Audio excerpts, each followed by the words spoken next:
Bab 314. Tidak sederhana.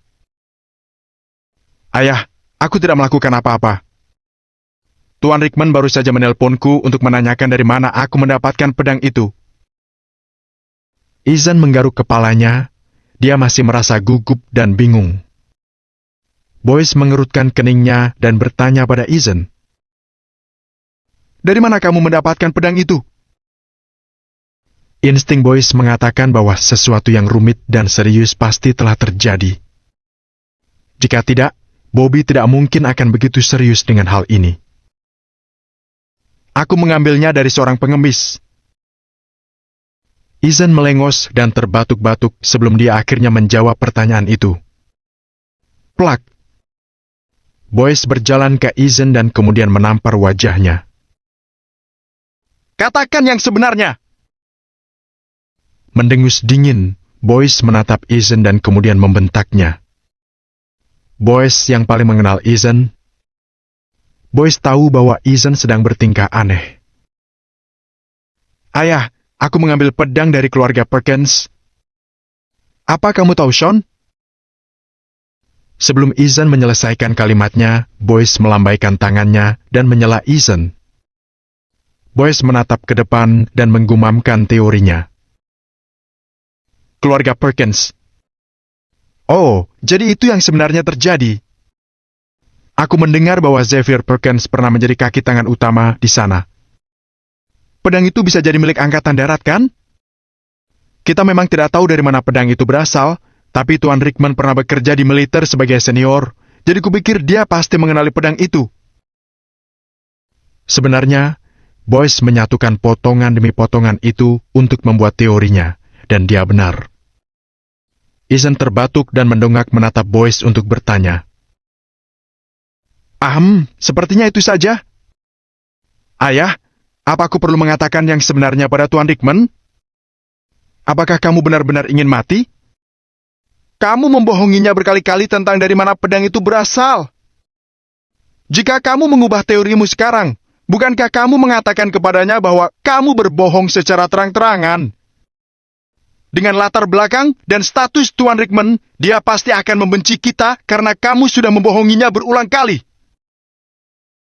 Ethan dengan dingin mendengus, dan dia marah ketika memikirkannya.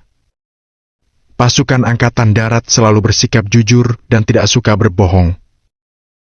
Apalagi Bobby, dia tidak akan mentolerir kesalahan sekecil apapun. Jika Bobby tahu bahwa Ethan membohonginya berulang kali, Bobby akan berpikir bahwa Ethan mempermalukannya, dan dia akan marah. Keluarga Ethan akan berada dalam masalah besar. Apa yang harus aku lakukan? Ethan pandai dalam menghibur, tetapi dia tidak tahu bagaimana cara menyelesaikan masalah besar. Jangan terlalu dipikirkan. Tuan Rickman mungkin hanya berpikir pedang itu terlihat familiar. Jika pedang itu benar-benar milik Angkatan Darat, pedang itu hanya bisa dibawa pergi dari Angkatan Darat, bukan Xavier Perkins. Ini bukan masalah besar. Boyce memikirkannya. Dia melambaikan tangannya dan mengatakan itu. Oke, aku mengerti, Ayah. Ethan langsung mengangguk dan setuju. Apa ada kabar terbaru antara kamu dan Nora Perkins? Boyce berhenti sebentar dan bertanya tentang hubungan Ethan dengan Nora. Anggota keluarga lain di keluarga Perkins setuju jika Nora bersamaku, tapi sepertinya Nora agak cuek. Ethan marah ketika ayahnya menyebut nama Nora. Nora tidak peduli dengan kekuasaan keluarga Ethan di kota Riverfall, dan dia harus tinggal bersama Sean. Ethan tidak bisa memahaminya. Ethan berpikir, bukankah aku lebih baik dari orang cacat itu? Aku sangat marah dengan hal ini. Selama kamu mendapat dukungan Nyonya Perkins, tidak akan sulit bagimu untuk menjatuhkan Nora. Aku mendengar bahwa keluarga Perkins memiliki aturan yang sangat ketat. Jika Nyonya Perkins meminta Nora menikahimu, Nora tidak akan bisa menolak. Bukankah kamu harus tahu apa yang perlu untuk diketahui? Aku akan membantumu untuk mengurus hal itu. Boyce menyentuh rahangnya sembari tersenyum dingin. Nora dianggap sebagai salah satu gadis tercantik di kota Riverfall. Boyce ingin menguasai seluruh keluarga Perkins dengan memanfaatkan Nora. Apakah kamu memesan seluruh hotel Lakeside untuk tanggal 9? Kamu perlu menarik banyak perhatian di hari itu, jadi sebarlah undangan sebanyak mungkin. Aku juga akan mengundang lebih banyak orang untukmu. Di hadapan banyak orang, Nora tidak akan bisa untuk berkata tidak, bahkan jika dia tidak mau. Untuk bisa melakukannya, setidaknya dia harus mengabaikan reputasi keluarga Perkins. Boyce terdengar sangat percaya diri. Ayah, jangan khawatir tentang ini. Aku akan melakukan yang terbaik. Mendengar apa yang dikatakan Boyce, Ethan akhirnya memiliki kepercayaan diri. Setelah Boyce pergi, Ethan menyalakan sebatang rokok. Sial! Apa dua benda dari Sean itu memiliki semacam latar belakang? Sambil menghisap rokok, Ethan tidak bisa berhenti berpikir. Dia menemukan sesuatu yang mencurigakan tentang itu. Apakah dia memiliki identitas khusus ketika dia berada di angkatan darat sebelumnya? Ethan mengernyit dan berpikir dengan serius, tetapi otak bodohnya tidak bisa menemukan jawaban. Bab 315, Pertempuran itu. Tuan Ethan, menurut saya, Anda terlalu khawatir. Anak buah Ethan langsung berjalan mendekati Ethan dan tersenyum. Tuan Ethan, sekalipun Sean benar-benar memiliki kekuatan sebelumnya, itu sudah berlalu. Sekarang dia hanya orang cacat yang duduk di kursi roda. Memangnya sehebat apa dia untuk bersaing dengan Anda? Ethan mengangguk setuju dengan apa yang dikatakan anak buahnya itu kepadanya. Ethan suka mendengar orang mengatakan hal-hal seperti itu padanya. Jika anak buah Ethan mengatakan bahwa Sean memiliki latar belakang khusus dan Ethan tidak boleh main-main dengannya, Ethan pasti akan menamparnya dan menyuruh pria itu diam. Kamu memang benar. Sekalipun Sean dulu adalah orang penting, kini ceritanya sudah berbeda. Dulu keluarga Perkins lebih berpengaruh dari keluarga Ethan. Lihat apa yang terjadi sekarang. Setelah Tuan Xavier meninggal, pamor keluarga Perkins menurun dan mereka perlu menjilatku karena kekuasaanku. Ethan menghisap rokoknya dan merasa bangga dengan dirinya sendiri. Tuan Ethan, apa yang Anda katakan itu tepat sekali. Pria itu tahu apa yang suka didengar Ethan setelah bekerja untuk Ethan selama bertahun-tahun. Tidak perlu kamu ingatkan betapa pintarnya aku. Hatiku sedang senang hari ini. Ayo kita pergi minum. Ethan mengayunkan tangannya untuk meraih kunci mobil dan pergi. Markas Angkatan Darat Kota Riverfall terletak di daerah luar pedesaan. Di Draconia, prajurit memiliki status yang sangat tinggi, sehingga di Kota Riverfall, prajurit atau orang yang bertempur dalam perang memiliki status yang luar biasa. Para prajurit bermarkas di Kota Riverfall karena mereka membela dan menjaga perdamaian masyarakat. Para prajurit Angkatan Darat tidak diizinkan untuk berpindah tempat. Namun, ketika polisi di Kota Riverfall tidak bisa menangani beberapa masalah genting, pasukan Angkatan Darat akan turun tangan. Faktanya, para prajurit di Kota Riverfall itulah yang menjaga keamanan. Para prajurit itu bagaikan pelindung Kota Riverfall. Dengan adanya para prajurit itu, tidak ada kekacauan yang akan terjadi di Kota Riverfall. Bobby adalah wakil Angkatan Darat, jadi dia memiliki latar belakang yang luar biasa. Setelah Bobby menutup panggilan dengan Ethan, dia menelpon lagi. Jenderal, ini Bobby Rickman. Setelah panggilan diangkat, Bobby langsung berdiri dan terdengar hormat. Pasti ada orang yang sangat penting di seberang telepon yang membuat Bobby bersikap begitu hormat. Apa yang kamu dapatkan darinya? Pria di seberang telepon terdengar serius. Ethan mengatakan bahwa dia mengambil pedang itu dari seorang pengemis. Sudah 1 tahun, jadi dia tidak bisa mengingat detailnya. Bobby langsung melaporkan apa yang dia ketahui lewat telepon. Bagaimana menurutmu? Pria dengan suara serius itu kembali bertanya. Bobby berhenti selama 2 detik dan menjawab.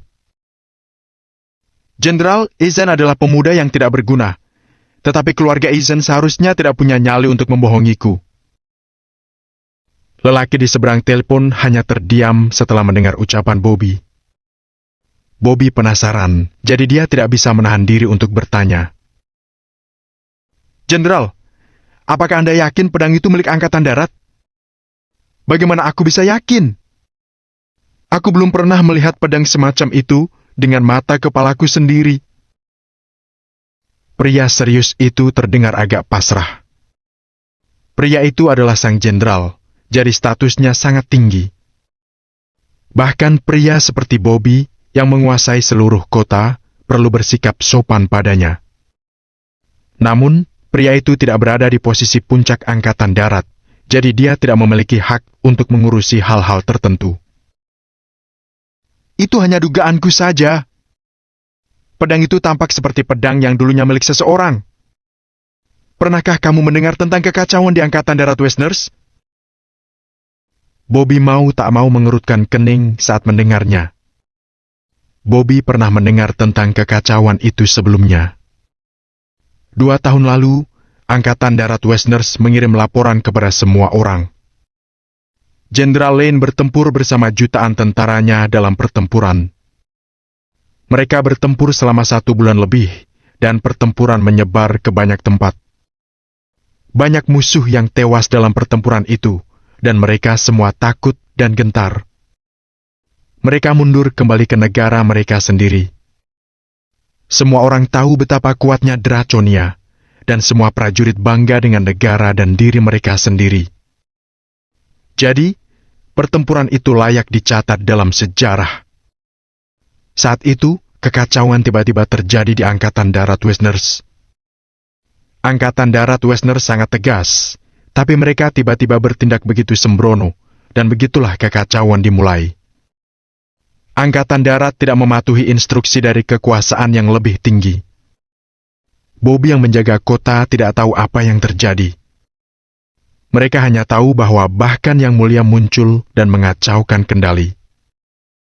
Jenderal baru terpilih, dan dia membunuh lebih dari 800 orang.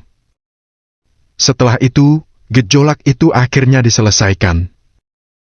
Namun, tidak ada yang berani bertanya apa yang sebenarnya terjadi. Bobby sedikit mengerutkan kening dan bertanya, Jenderal, mengapa Anda tiba-tiba menyebutkan hal itu? Apakah gejolak itu berhubungan dengan pedang? Pria paruh baya di telepon itu berkata dengan serius. Dulu Angkatan Darat Westerners berada di bawah kendali Jenderal Lane, dan sekarang berada di bawah kendali Jenderal Odom Dane. Bobby mengerutkan kening dan memikirkannya. Dia bertanya, Jenderal, saya rasa saya mengerti apa yang Anda katakan. Jadi apakah kita lebih dekat dengan Jenderal Lane atau Jenderal Dane? Bab 316 Januari Gan terlalu serakah. Bobby menanyakan pertanyaan itu tanpa berpikir panjang. Namun Bobby merasa pertanyaan itu tidak seharusnya dia tanyakan. Tidak peduli seberapa kuat Bobby, dia hanyalah seseorang yang melaksanakan tugasnya, bukan seseorang yang membuat keputusan. Bobby berpikir, aku seharusnya tidak bertanya tentang apa yang dipikirkan oleh orang-orang dengan kekuatan yang lebih tinggi itu. Benar saja, pria di seberang telepon diam.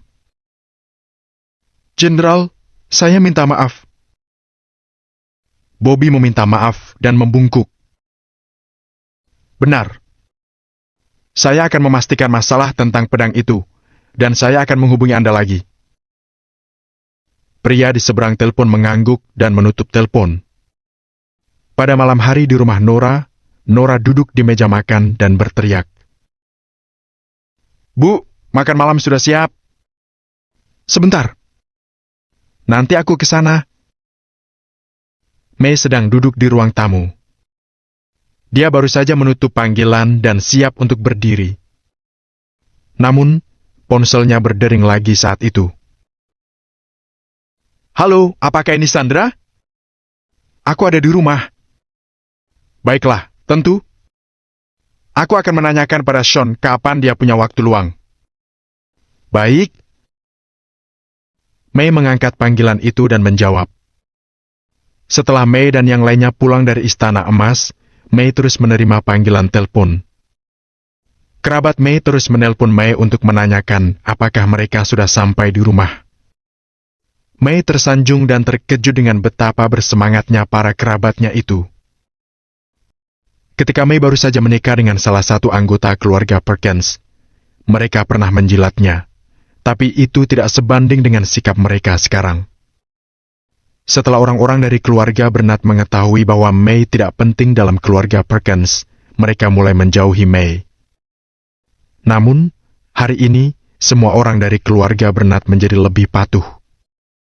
Seorang anak laki-laki bisa membuat seluruh keluarga bangga, dan menantu laki-laki dianggap setengah dari anak laki-laki dalam keluarga itu. Sean bertunangan dengan Nora, jadi pada dasarnya dia adalah menantu May. Sean menunjukkan betapa kayanya dia hari ini, sehingga semua orang dari keluarga Bernard tidak berani memperlakukan May dan keluarganya seperti sebelumnya. Wow! May menarik napas dalam-dalam, dan dia akhirnya meletakkan ponselnya. Dia menatap Sean dengan tatapan bingung. May tidak mengatakan apa-apa, dan dia hanya berjalan ke meja makan untuk makan. Bagaimana? Apakah kamu merasa hebat dan dihormati hari ini? Ingram pun memegang piringnya dan sengaja menggoda May. Ha! Lantas kenapa? Kamu juga tidak menghormatiku. May dengan dingin mendengus, dan dia masih keras kepala. Aku memang tidak memiliki kekuatan itu, tapi menantuku punya, kan? Ingram menyantap sesuap makanan dan berkata sambil bercanda. Ayah? Wajah Nora merona.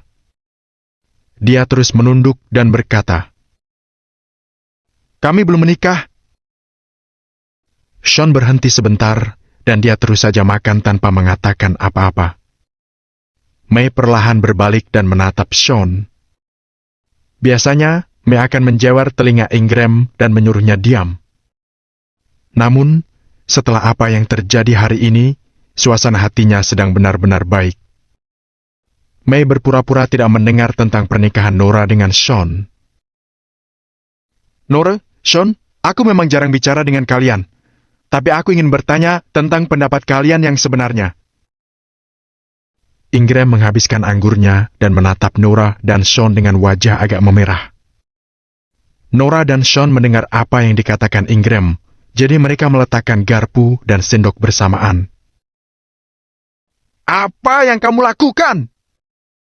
Kenapa kamu tidak makan saja? May memukul meja dan mendengus dingin. Diam kamu! Aku akan berbicara tentang sesuatu yang serius.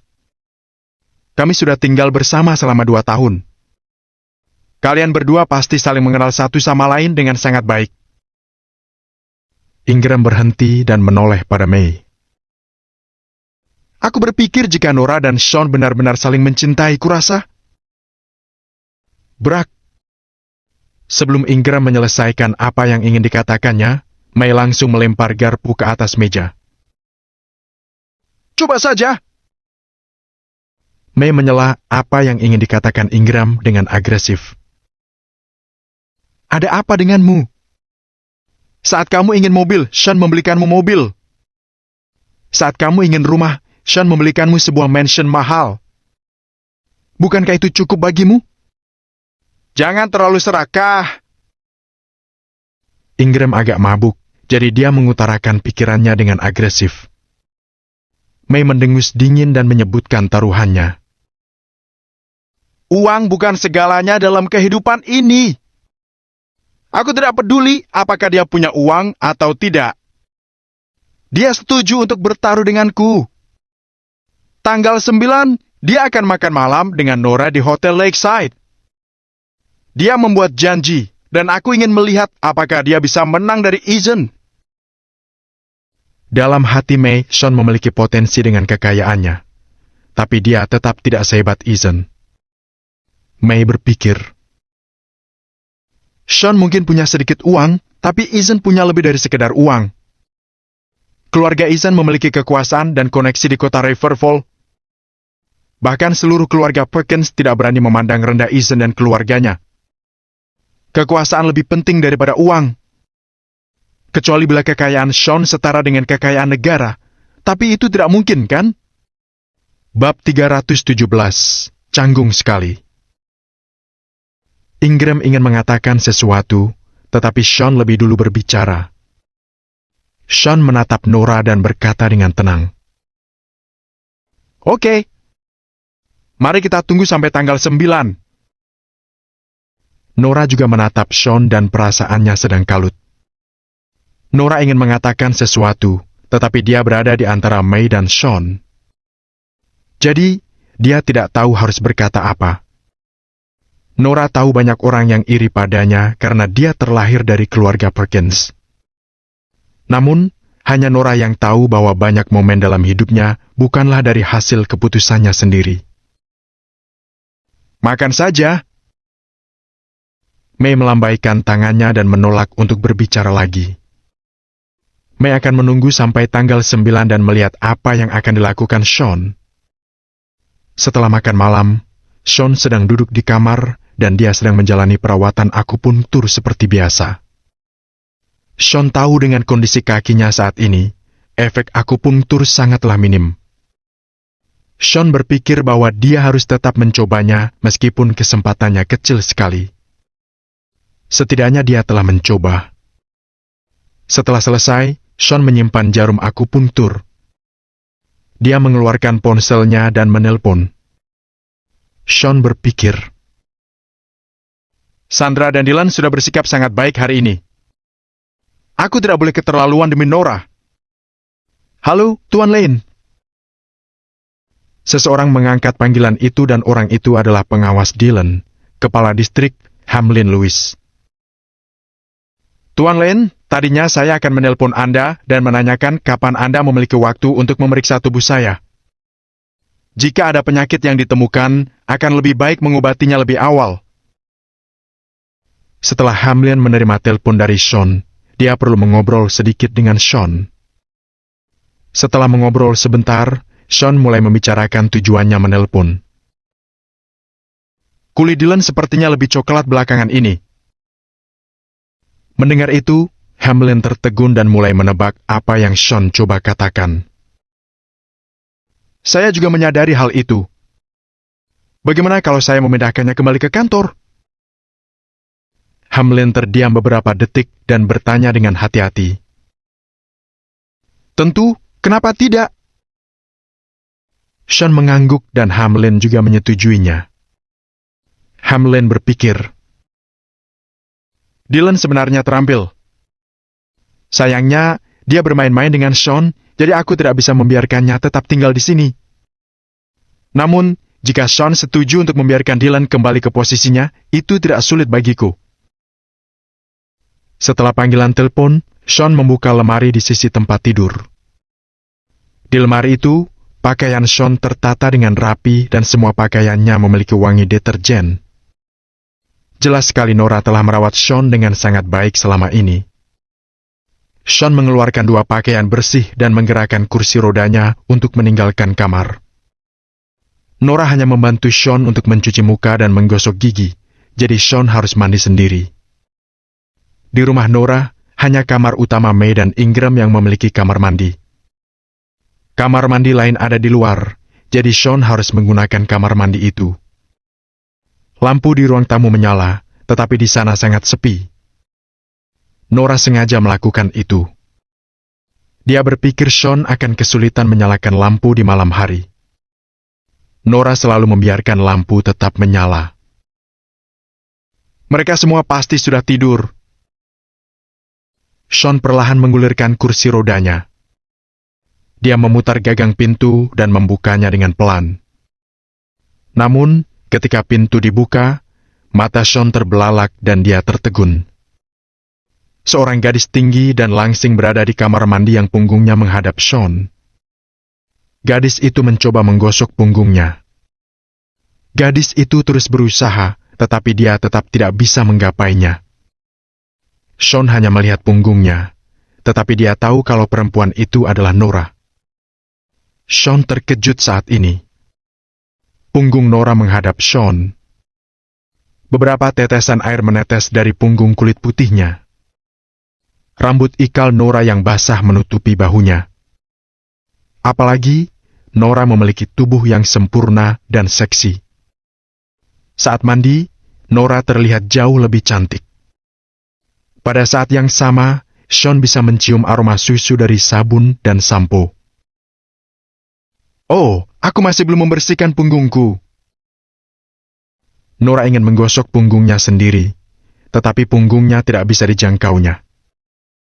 Sean berusaha mengalihkan pandangannya. Dia ingin menutup pintunya dengan pelan, lalu berpura-pura tidak melihat apapun. Namun, saat Sean mendengar apa yang dikatakan Nora, dia bertanya tanpa sadar. Apakah kamu butuh bantuan? Apa? Setelah Sean mengatakan itu, dia merasa sangat canggung. Sean berpikir, apa aku bilang saja pada Nora kalau aku sedang melihatnya? Nora berhenti bergerak. Dia berbalik dan menoleh ke belakang lalu tertegun. Ah! Nora dan Sean saling berpandangan dan mereka sama-sama tercengang. Suasananya benar-benar hening.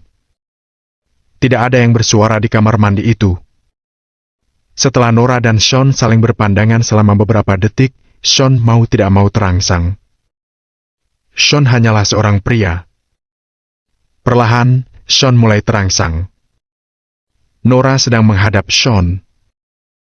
Jadi, meskipun Sean hanya meliriknya, dia bisa melihat setiap bagian tubuh Nora.